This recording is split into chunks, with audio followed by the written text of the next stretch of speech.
हमारे बीच 1 महीना हो चुका है इस केस को। इंदौर का सोनम राजा रघुवंशी। क्या मंगल दोष इतना बड़ा होता है कि आप किसी की जान भी ले सकती हो?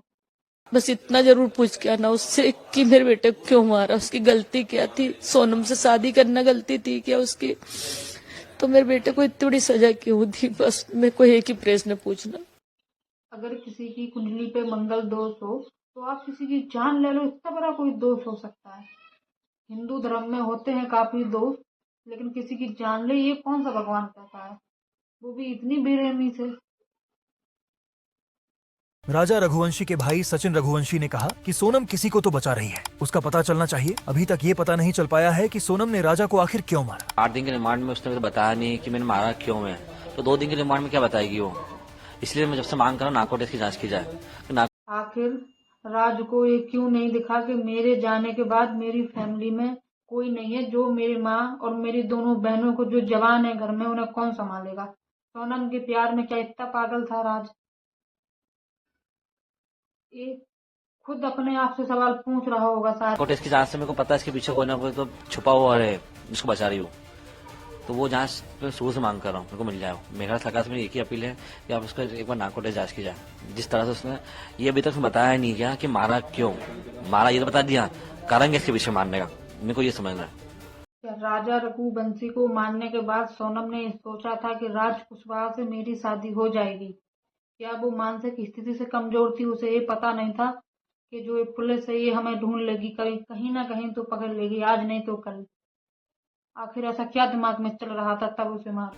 आप नार्को टेस्ट की मांग कर रहे हैं जी सर। तो आपको लगता है कि इस केस में 5 आरोपी के अलावा और भी सर और भी हो सकता है ना, क्योंकि इतना बड़ा गुमराह करके इतनी चीजों को समझाना उलझाना, इसे सारी जबरदस्ती काय के लिए करी है, इन नार्को टेस्ट की जांच होगी तो शादी क्यों करी है, किसने उसको जबरदस्ती करवाई थी, ये सब मालूम पड़ेगा अपने को। तो उनका हक बनता, उनको जेल होना चाहिए जिनने उसको पैसा दिया शादी करने के लिए। वो लड़की बालिग थी, पैसा इतना क्यों दिया खबर में, किसने दिया उसको इतना पैसा शादी करने के लिए, उसे मर्डर कर दिया। सोनम और राज कुशवाहा का शायद ये प्लान था कि तुम शादी करो राजा से तो तुम्हारी कुंडली से मंगल दोष हट जाएगा, फिर हम उसको मार देंगे। कहीं ना कहीं ये ही प्लान समझ में आता है, लेकिन ये भूल गए थे कि तुम्हारे हाथ कितने भी लंबे हों, कानून से ज्यादा लंबे तो होंगे नहीं। आज सलाखों के पीछे हैं और कई जिंदगी तबाह कर दी। नहीं कर सकता, वो बहुत छोटा है, बहुत अपनी 3 बहनों की जिम्मेदारी उठाता है। जब से उसके पापा न रह गए, जब से वो कपड़ा मार। आज भी राज कुशवाहा की माँ अपने बच्चों को हत्यारा नहीं मान रही है, क्योंकि माँ तो माँ होती है। 3 बहनें हैं, माँ है। इतना अंधा था प्यार में कि 3 बहनें भी नहीं दिखी राज कुशवाहा को।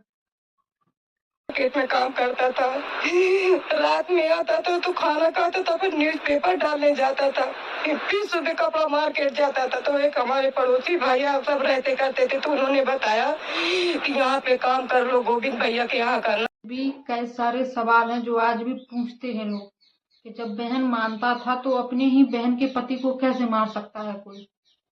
उसकी बहनें बताती कि दीदी दीदी बोलता था। आखिर बहन भाई का रिश्ता एक कैसा था? काम नहीं उनका ये, पर बोलते कि यहाँ पे काम कर लो तो तुमको अच्छा रहेगा। तो यहाँ से जाके वहाँ काम करने का एक दिन गया तो बोलते मम्मी अच्छा मैं काम कर लूंगा। बस वहाँ काम करने लगा, 2 साल काम करते उसको हुए। बाकी मेरा बच्चा कभी ऐसा नहीं करता। कभी आपको अगर ऐसा नहीं लग रहा कि मैं झूठ बोल रही तो आप अड़ोसी पड़ोसियों से जाके भी पूछ लो कि मेरा राज कैसा था। वो कभी ऐसा काम नहीं करता। क्या इतनी सातर सोनम हो सकती है जब तक उसे किसी दूसरे बंदे का सपोर्ट ना मिले? आखिर ये गुत्था कब सुलझेगा? इधर तो बहन भाई का रिश्ता है, इधर कौन कौन से रिश्ते हैं अभी तक क्लियर